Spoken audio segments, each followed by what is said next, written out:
Hello, আসসালামু আলাইকুম। শখের খামার ফরিদপুর ইউটিউব চ্যানেল থেকে ছোট্ট একটা শর্ট ভিডিও নিয়ে চলে আসলাম। তো আজকে হচ্ছে আমার ব্রয়লার মুরগির বয়স 22 দিন। তো 22 দিন রাতের ব্রয়লার মুরগির আপডেট আপনাদের সাথে শেয়ার করব। তো মুরগিগুলোকে কিন্তু আপনার মাঝে মধ্যে তাড়াইতে হবে, কারণ মুরগিগুলোকে না তাড়াইলে কিন্তু মুরগিগুলো খাবার কম খায়, তো সেক্ষেত্রে কিন্তু ওজনটা কমে যায়। তো আপনারা অবশ্যই এই জিনিসটা খেয়াল করবেন। মুরগিগুলোকে পারলে আধা ঘন্টা পর পর তাড়াবেন, তাহলে কিন্তু দেখবেন মুরগিগুলা তুলনামূলকভাবে কিন্তু অনেক ওজন আসবে। তো এই জিনিসটা অবশ্যই আপনারা খেয়াল রাখবেন।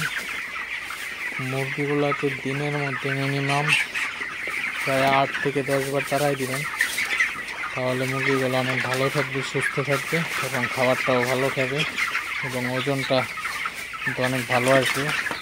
তো আপনারা এই টেকনিকটা একবার হলেও কাজে লাগিয়ে দেখতে পারেন, ওজনটা কিন্তু খুবই ভালো পাবেন। অনেকেই মাঝে মধ্যে ফোন দিয়ে বলেন যে ভাই আসলে মুরগির ওজন ঠিক মতো আসে না, তো সেক্ষেত্রে কী করা যায়, গ্রোথ প্রমোটার দেবো নাকি এমনিতেই কোনো ওষুধ পানি দেবো? তো আমি বলবো ওষুধ পানির কোনো দরকার নাই, গ্রোথ প্রমোটারের কোনো দরকার নাই। মুরগিকে সুস্থ রাখবেন। মুরগি সুস্থ থাকলে মুরগি যদি সুস্থ থাকে আপনার 100% ওজন আসবেই। আর হচ্ছে আপনার মুরগিকে অবশ্যই তাড়াই রাখবেন, দেখবেন মুরগির ওজনটা খুবই ভালো আসবে, কোনো টেনশনে পড়তে হবে না। তো অবশ্যই আপনারা যারা ব্রয়লার খামারি আছেন, তো মুরগিগুলোকে নিয়মিত তাড়াবেন, তো দেখবেন মুরগিগুলা ঠিকঠাক আছে, কোনো মুরগির সমস্যা নেই।